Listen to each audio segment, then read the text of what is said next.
Olá amigos, estamos de volta com mais um vídeo no canal Parabellum Brasil. Nesse vídeo falaremos sobre o dia em que a Força Aérea Brasileira interceptou um bombardeiro de capacidade nuclear da RAF. Se você gosta de notícias e curiosidades das Forças Armadas do Brasil e do mundo, não deixe de se inscrever e ativar o sininho do nosso canal. Então dito isso, vamos ao vídeo. Uma guerra praticamente em nosso quintal, caças e navios de guerra britânicos transitando bem próximos às nossas águas territoriais e em nosso espaço aéreo, e uma missão de interceptação real acaba se tornando uma missão de ajuda.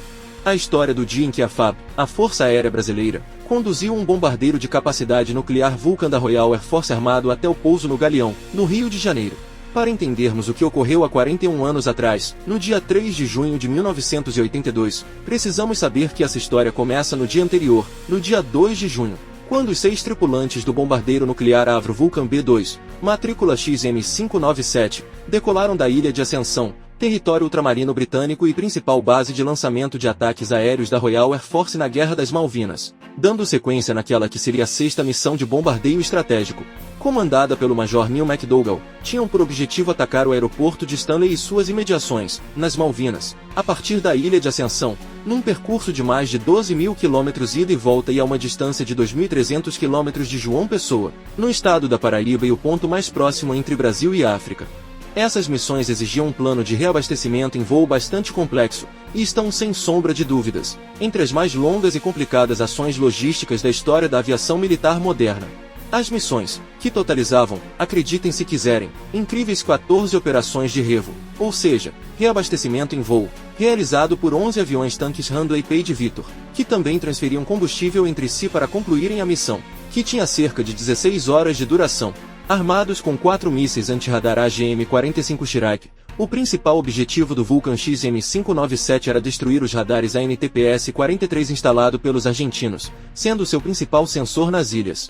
Nesse dia, como passaram a fazer, os argentinos propositalmente mantiveram o radar desligado justamente para evitar esses ataques. Assim, McDougall e sua tripulação sobrevoaram a área por cerca de 40 minutos sem conseguir detectar e atacar o ANTPS-43. No entanto, o Batalhão Antiaéreo 601 do Exército Argentino, procurando abater o Vulcan, ligou um radar Skyguard de controle de tiro, com os sensores do Vulcan imediatamente detectando suas emissões e lançando 2 Chirac, destruindo e matando 3 operadores de radar do 601.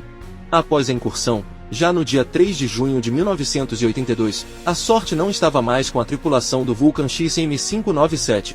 Eles realizaram os 4 primeiros reabastecimentos em voo com sucesso, o suficiente para rumar até as ilhas em guerra, onde disparariam 4 mísseis AGM-45. Porém, por problemas técnicos, apenas 2 AGM-45 saíram dos pilones de lançamento. O retorno já não seria mais o mesmo e a tensão tomou conta de todos.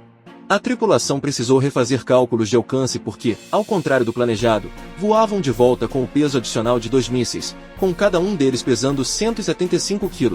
Até que no 5º reabastecimento em voo ocorreu o maior problema. O comandante Neil McDougall errou na aproximação da 6ª e acabou quebrando a sonda por onde poderia receber combustível. O Vulcan não poderia mais pousar na Ilha de Ascensão.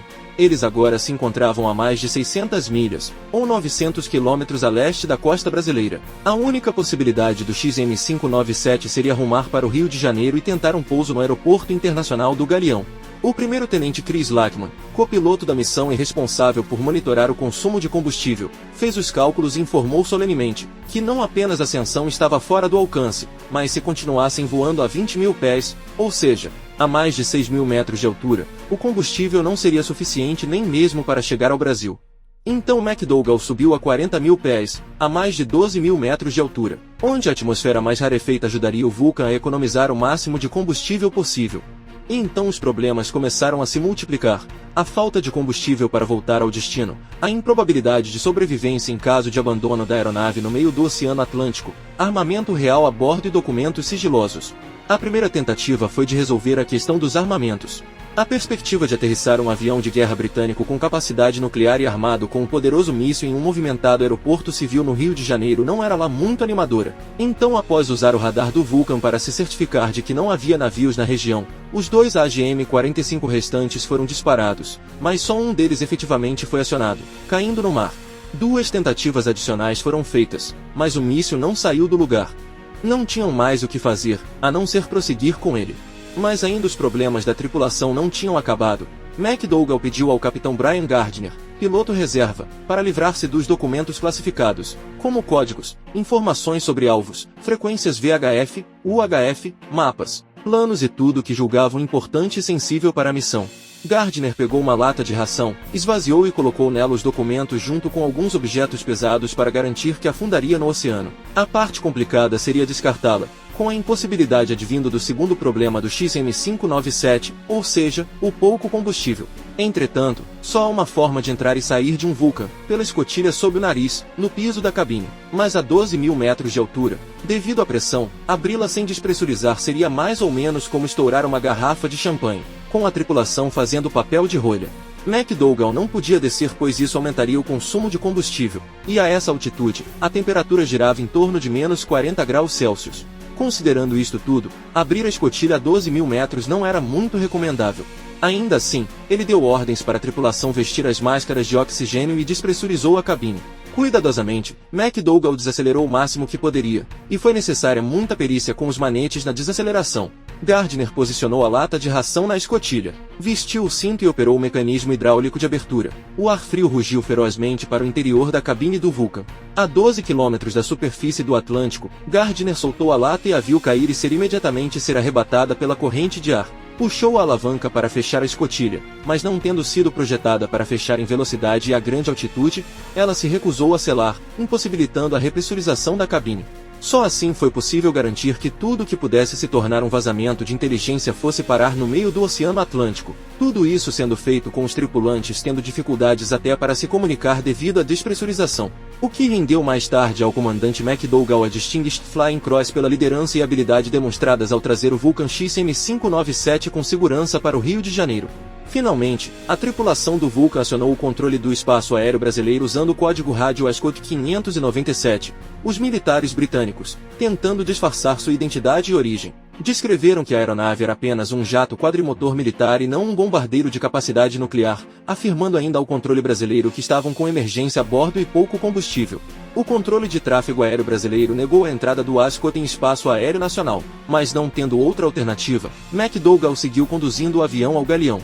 O Vulcan apareceu no radar brasileiro às 9 horas e 38 minutos daquela manhã ensolarada, em uma rota de aproximação do Rio de Janeiro a mais de 1.000 km por hora. Apesar do pedido de socorro dito pelo rádio, o que a defesa aérea brasileira via era um enorme bombardeiro vindo em direção ao Brasil. Não havia sequer a confirmação de que seria apenas um jato. Então, segundo relatos, seguiu-se a seguinte conversa. Mayday, Mayday, Mayday. Este é um jato quadrimotor militar britânico a aproximadamente 500 milhas a leste do Rio de Janeiro no nível de voo 430, com uma emergência a bordo e muito pouco combustível. Solicitamos pouso imediato no aeroporto mais próximo. Aqui é o controle do Brasil. Informe seu indicativo, país de origem e destino. Este é o ASCOT 597, um jato quadrimotor britânico com 6 almas a bordo, com falta de combustível e sem pressão na cabine. Solicitamos assistência imediata e permissão para aterrissar para o aeródromo mais próximo. ASCAT 597, negativo. Você não tem permissão para entrar no espaço aéreo do Brasil. Por favor, indique seu país de origem e destino final. Após alguns momentos, Trevascos mudou de frequência e insistiu. Mayday, Mayday, Mayday. Somos um jato quadrimotor britânico, a 480 milhas a leste do Rio de Janeiro no nível de voo 430. Estamos criticamente sem combustível e precisamos de assistência imediata. Negativo, negativo. Você deve retornar. Você não tem permissão para entrar no espaço aéreo do Brasil. Você deve se identificar. Informe o seu aeródromo de partida e o seu destino. Nesse ponto, um segundo controlador brasileiro assumiu a comunicação, continuando com firmeza. Quadrimotor britânico, identifique-se e indique sua origem e destino. Então o Flight Lieutenant David Castle, navegador, disse a Trevascos. Pelo amor de Deus, Rod, já que ele insiste, diga que somos de Huddersfield. Eles não vão saber onde é. Controle do Brasil, este é o ASCOT 597, no nível de voo 430, de Huddersfield. ASCAT 597, aguarde.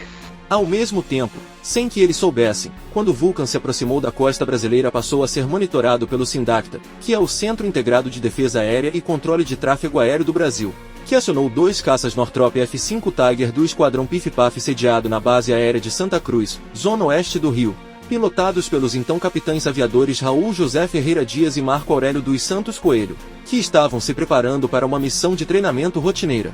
Mas tudo mudou quando receberam a seguinte mensagem: rojão de fogo, rojão de fogo. Dentro da FAB, essas palavras significam uma invasão real do espaço aéreo brasileiro. Se está gostando do conteúdo, não se esqueça de deixar o seu like e de se inscrever no canal. Sua sugestão de vídeo para o canal também é muito importante. Use o espaço dos comentários para deixar a sua recomendação. Os mecânicos armaram os canhões de 20 mm no nariz dos caças, enquanto os pilotos acionavam os aviões. Às 9h57, os Tiger 4832 e 4845 decolavam de Santa Cruz, recebendo instruções do Centro de Operações Militares para seguirem até o alvo em velocidade supersônica. Assim que romperam a barreira do som, os caças geraram um estrondo sobre o rio, conhecido como boom sônico, causando um grande alvoroço na cidade, pois o estrondo foi ouvido a quilômetros de distância, com muita gente ligando para o Corpo de Bombeiros, para a Defesa Civil, para a Companhia Elétrica Light e até para a polícia, além das várias janelas e vidraças estilhaçadas enquanto seguiam para interceptar o vulcão britânico. A seguir, podemos ver qual foi a sensação da população naquela manhã de 3 de junho de 1982. No primeiro vídeo são dois caças F-5 da FAB e o segundo vídeo é de um Tiger II no Airshow Radom, realizado na Polônia em 2018, onde é até possível ver o caça quebrando a barreira do som.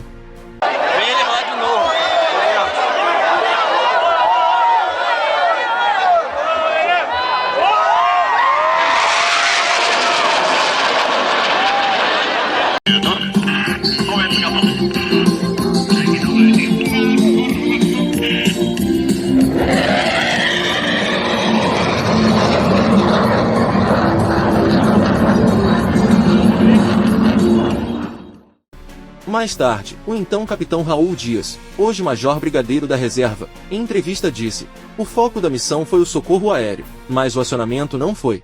O acionamento foi para interceptar aeronaves a reação que se aproximavam do espaço aéreo brasileiro.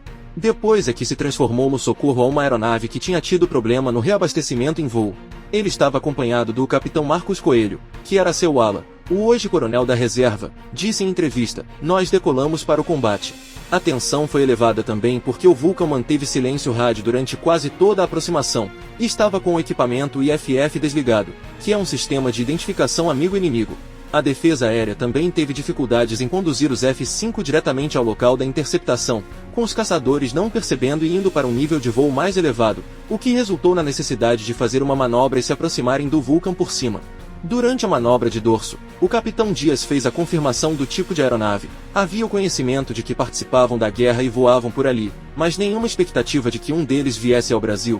É um avião muito grande, é um delta enorme, uma raia, recordou o militar brasileiro. Na aproximação, depois de muita insistência e algumas passagens ousadas por parte dos caçadores brasileiros, o Vulcan começou a responder às chamadas de rádio. Naquele momento, a missão de interceptação se tornou um socorro aéreo, e os caças ajudaram a corrigir a rota até a pista. A FAB queria ordenar o pouso na base aérea de Santa Cruz, mas os britânicos haviam traçado uma linha reta para o galeão. Identificaram a pista de pouso a 23 mil pés, ou seja, a 7 mil metros de altura, e pela segunda vez, desobedeceram às autoridades brasileiras ao não fazerem um circuito para pouso, até porque não havia combustível suficiente para isso. O litoral carioca foi cruzado a ainda 16 mil pés, a 5 mil metros de altura, quando a tripulação britânica conduziu um verdadeiro mergulho desesperado para o pouso. A 3 km de altura, veio o alerta de que havia apenas 1.500 libras ou 600 litros de combustível a bordo. O mínimo para o pouso seria 4.000 libras ou 1.800 litros. Uma curva fechada ajudou a reduzir a velocidade para o pouso. Finalmente, tocaram o solo brasileiro em segurança, mas não sem a grande tensão que rodeava aquele momento. Após o pouso, os Tigers retornaram a Santa Cruz. A aeronave britânica estava com tão pouco combustível que sofreu uma pane seca enquanto taxiava, tendo que ser rebocada até a base aérea do Galeão. A guerra tinha acabado para aquela tripulação, até porque, 4 dias após a sua partida de volta à Ilha de Ascensão, a Argentina se rendia aos britânicos, encerrando uma guerra que gera polêmicas e disputas até hoje. O incidente gerou um tremendo estresse diplomático entre Brasil, Argentina, Inglaterra e americanos, que estavam preocupados por terem transferido os mísseis AGM-45 para os britânicos, um avião de guerra e de capacidade nuclear que havia pousado em um país neutro, mas que esse mesmo país neutro havia repassado aviões de ataque leve AT-26 Chavante e aviões de reconhecimento marítimo e guerra antissubmarina P-95 Bandeirulha da FAB, aos argentinos, um míssil ativo extraviado e uma tripulação inteira detida. A receita para a escalada da confusão diplomática estava completa, porém, com muito trabalho dos diplomatas, peças de helicópteros Lynx, usados pela Marinha do Brasil e outros ativos foram oferecidas como parte das negociações com o governo brasileiro para a liberação da tripulação sem maiores consequências. Ainda assim, o Itamaraty agiu de acordo com as leis internacionais. Por uma semana o avião e os tripulantes ficaram retidos no país, e após a conclusão das negociações diplomáticas e o reparo da sonda do Vulcan, decolaram de volta para a Ilha de Ascensão no dia 10 de junho de 1982, com a condição de que o XM-597 não fosse mais usado contra os argentinos, que ainda protestaram a liberação da aeronave pelas autoridades brasileiras. Os personagens dessa epopeia aeronáutica foram Belry Smith, que era navegador do Vulcan, Rod Trevascos, que era operador de sistemas, Chris Lackman, o copiloto, Brian Gardner, que era o terceiro piloto, David Castle, que era operador de radar, e Neil McDougall, comandante da missão, além dos nossos controladores aéreos anônimos e dos nossos capitães aviadores Raul José Ferreira Dias e Marco Aurélio dos Santos Coelho. Os aviadores brasileiros e britânicos já estão na reserva de suas respectivas forças aéreas. Assim como seus tripulantes, o XM-597 também foi aposentado e hoje está preservado no National Museum of Flight, na Escócia, com duas marcas de mísseis Shrike da missão do dia 2 e a bandeira do Brasil, fazendo alusão ao incidente, pintadas abaixo da janela esquerda. O F-5, matrícula 4832 foi perdido numa colisão aérea em 16 de abril de 1985, durante um voo a baixa altura na região de Passa Quatro, estado de Minas Gerais, falecendo na ocasião o capitão Valdemar Estevão Alonso. Já o F-5, matrícula 4845, por outro lado, foi modernizado e segue em operação até os dias de hoje. Entretanto, em 30 de abril de 2023, o 4845 no alto dos seus 48 anos de uso e 6.000 horas de voo, juntamente com outros 42 Tigers da FAB, entraram no plano de desativação gradual dos caças Northrop F-5 da Força Aérea Brasileira. Já o que aconteceu com o míssil AGM-45 ainda é fonte de debates. Enquanto algumas fontes dizem que o armamento foi completamente confiscado e estudado pelos militares brasileiros, outros dizem que foi entregue secretamente aos britânicos. No entanto, nada disso foi oficialmente confirmado ou desmentido por ninguém, nem no Brasil, nem na Grã-Bretanha. E você, o que acha que aconteceu? Deixe sua opinião nos comentários. Se quiserem, podemos fazer um vídeo abordando essas tais especulações. Irei deixar aqui o vídeo do DCEA, o Departamento de Controle do Espaço Aéreo da Força Aérea Brasileira, onde eles entrevistam os dois pilotos que fizeram a incursão contra o Vulcan da RAF em 1982. O link estará na descrição do vídeo e no comentário fixado. Estamos chegando ao fim desse vídeo. Se gostou, deixe seu like e se inscreva em nosso canal e ative o sininho para receber as nossas notificações. Também estamos nas redes sociais, com publicações diárias. Os links das nossas redes estão na descrição. Até o próximo vídeo.